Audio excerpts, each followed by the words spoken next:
শেখ মুজিব ও জাতীয় চার নেতা সহ মুজিবনগর সরকারের সকলেই মুক্তিযোদ্ধা, জানালেন উপদেষ্টা। বিভ্রান্তিকর সংবাদ প্রচারকারীদের বিরুদ্ধে ব্যবস্থার হুঁশিয়ারি।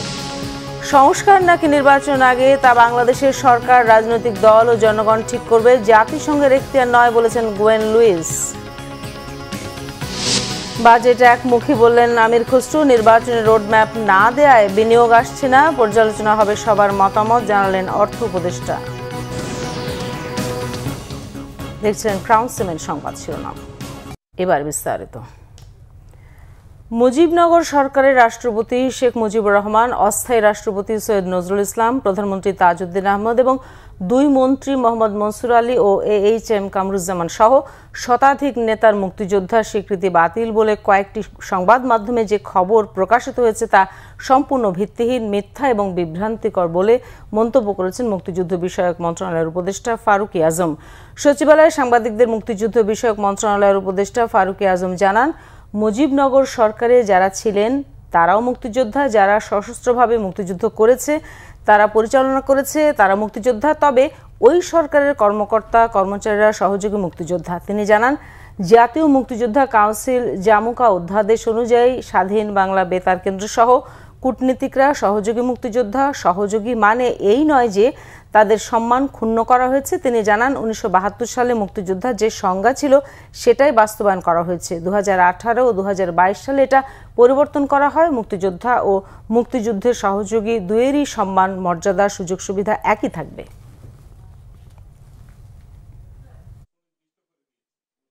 প্রবাসী বাংলাদেশ সরকার উইদিন ব্র্যাকেট মুজিবনগর সরকার ও উক্ত সরকার কর্তৃক স্বীকৃত, শুধু মুক্তিযুদ্ধ সরকার নয়, এই সরকার দ্বারাই স্বীকৃত অন্যান্য বাহিনী, নৌ কমান্ডো, কিলিউ ফোর্স, আনসার সদস্য এবং বাংলাদেশের নিম্নবর্ণিত নাগরিকরাও বীর মুক্তিযোদ্ধা হিসেবে অন্তর্ভুক্ত হবেন। মানে ওই সরকার ইটসেলফ নিজেই এবং তার দ্বারাই স্বীকৃত অন্য সব বাহিনী তারাও মুক্তিযোদ্ধা হবেন। জাতিসংঘের আবাসিক সমন্বয়কারী গোয়েন লুইস বলেছেন, জাতিসংঘ বাংলাদেশে অংশগ্রহণমূলক নির্বাচন চায়, তবে অংশগ্রহণমূলক বলতে আওয়ামী লীগ বা কোনো রাজনৈতিক দলের অংশগ্রহণ নয়, বরং সব মানুষের ভোটাধিকার প্রয়োগের সুযোগ বোঝায় বলে জানান তিনি। জাতীয় প্রেস ক্লাবে জাতিসংঘের আবাসিক সমন্বয়কারীকে নিয়ে ডিক্যাপ টকের আয়োজন করে ডিপ্লোম্যাটিক করেসপন্ডেন্টস অ্যাসোসিয়েশন বাংলাদেশ। এতে অংশ নিয়ে ঢাকায় নিযুক্ত জাতিসংঘের আবাসিক সমন্বয়কারী গোয়েন লুইস বলেন, সংস্কার নাকি নির্বাচন আগে তা সরকার, রাজনৈতিক দল ও জনগণ ঠিক করবে। কোন রাজনৈতিক দল নির্বাচনে অংশ নেবে কিংবা কোনটা নিষিদ্ধ হবে তা সরকার ও রাজনৈতিক দলগুলোর বিষয়। এ ব্যাপারে জাতিসংঘের কোনো মন্তব্য নাই। বাংলাদেশের ভেতর দিয়ে মিয়ানমারের রাখাইনে করিডোর দেওয়ার বিষয়ে কোনো আলোচনায় জাতিসংঘ জড়িত নয় বলে দাবি করেন গোয়েন লুইস। তিনি বলেন, করিডোর হতে হলে দুই দেশের সরকারকে একমত হতে হবে। সীমান্ত নিয়ে দুই দেশের সরকার যদি কোনো উদ্যোগ নেয় তবে জাতিসংঘ তাকে স্বাগত জানাবে। প্রস্তাবিত বাজেট একমুখী ও গতানুগতিক। রাজনৈতিক দলগুলোর সাথে আলোচনা করে ঐকমত্যের ভিত্তিতে বাজেট দেওয়া উচিত ছিল বলে মন্তব্য করেছেন বিএনপির স্থায়ী কমিটির সদস্য আমির খসরু মাহমুদ চৌধুরী। সকালে রাজধানীর গুলশান কার্যালয়ে বাজেট পরবর্তী প্রতিক্রিয়ায় এসব মন্তব্য করেন তিনি। মূল্যস্ফীতি 6.5% নামানো এবং প্রবৃদ্ধির যে লক্ষ্যমাত্রা নির্ধারণ করা হয়েছে তা অবাস্তব বলেও মন্তব্য করেন আমির খসরু মাহমুদ। একই সাথে শিক্ষা, স্বাস্থ্য ও কৃষিতে বরাদ্দ কমানোয় উদ্বেগ জানান তিনি। দারিদ্র্যের লাগাম আরও টেনে ধরা যেতে উল্লেখ করে ব্যবসায়ী সমাজ ও রাজনৈতিক দলের সাথে সরকারের সংলাপের প্রয়োজন ছিল বলেও মন্তব্য করেন বিএনপির এই নেতা। এ সময় নির্বাচন পরবর্তী বিএনপির 180 দিনের কর্মপরিকল্পনার আংশিক তুলে ধরেন আমির খসরু মাহমুদ চৌধুরী।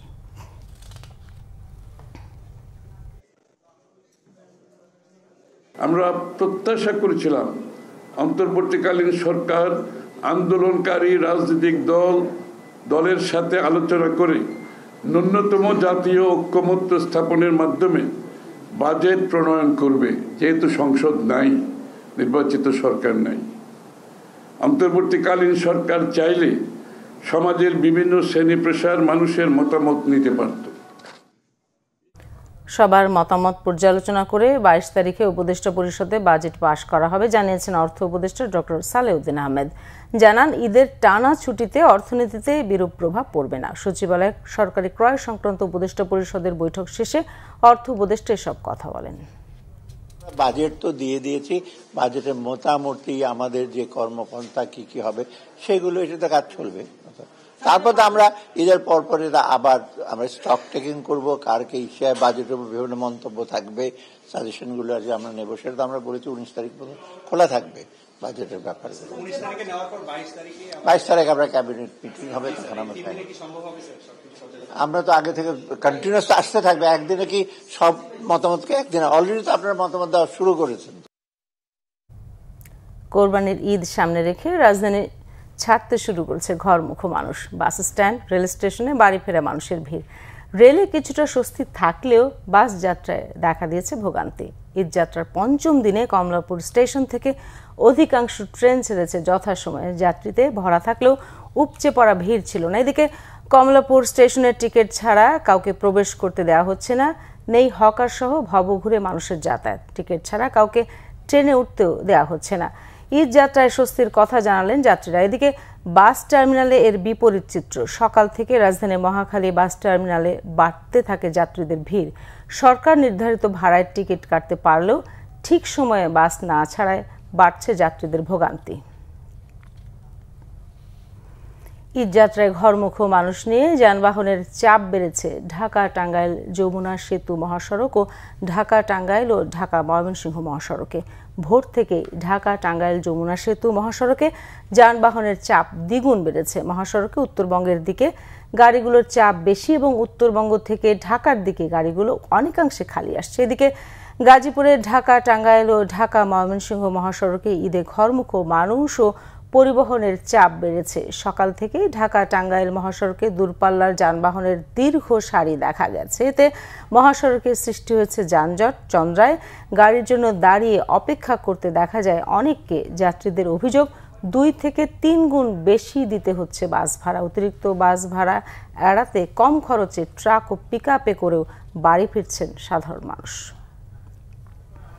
মিনায় অবস্থানের মধ্য দিয়ে শুরু হয়েছে পবিত্র হজের আনুষ্ঠানিকতা। সেখানে ইবাদত ও রাত্রি যাপন শেষে মুসল্লিরা কাল যাবেন আরাফাতের ময়দানে। তাঁবুর শহর হিসেবে খ্যাত মিনা প্রান্তরে সমবেত হয়েছেন বিশ্বের বিভিন্ন দেশ থেকে আগত প্রায় 15 লাখেরও বেশি মুসল্লি। মিনায় জোহর, আসর, মাগরিব, এশা এবং পরদিন ফজর সহ 5 ওয়াক্ত নামাজ আদায় করবেন তারা। কাল ফজরের নামাজ মিনায় আদায় করে হাজিরা আরাফাতের ময়দানে রওনা দেবেন। দ্বীপ্রহর থেকে সূর্যাস্ত পর্যন্ত আরাফায় থাকা ওয়াজিব। এই সময় দোয়া, ইস্তেগফার ও দরুদ পাঠ করবেন। এরপর সূর্যাস্তের পর মাগরিব নামাজ না পড়ে মুজদালিফার উদ্দেশ্যে রওনা হয়ে সেখানে মাগরিব ও এশার নামাজ একসাথে এশার ওয়াক্তে আদায় করা ওয়াজিব। পূর্বাভাস অনুযায়ী এবার হজের সময় তাপমাত্রা 40 ডিগ্রি সেলসিয়াস ছাড়িয়ে যেতে পারে। প্রয়োজনীয় অনুমতিপত্র না থাকায় 2,69,000 মুসল্লিকে পবিত্র মক্কানগরে প্রবেশ করতে দেয়নি সৌদি আরব কর্তৃপক্ষ। এবছর তাপপ্রবাহের কারণে মৃত্যু রোধ করতে মুসল্লিদের কাগজপত্র যাচাই বাছাই করা হচ্ছে। দর্শক, এই ছিল এখনকার মতো। পরের সংবাদ সন্ধ্যা 6টায়। এর আগে 5টায় রয়েছে নিউজ টপ 10। দেখার আমন্ত্রণ রইল। এছাড়া বাংলাভিশন সংবাদের সংবাদ সংশ্লিষ্ট অনুষ্ঠান দেখতে ভিজিট করুন www.bvnews24.com ও facebook.com/banglavisionnews এবং সাবস্ক্রাইব করুন youtube.com/banglavisionnews। ধন্যবাদ সবাইকে।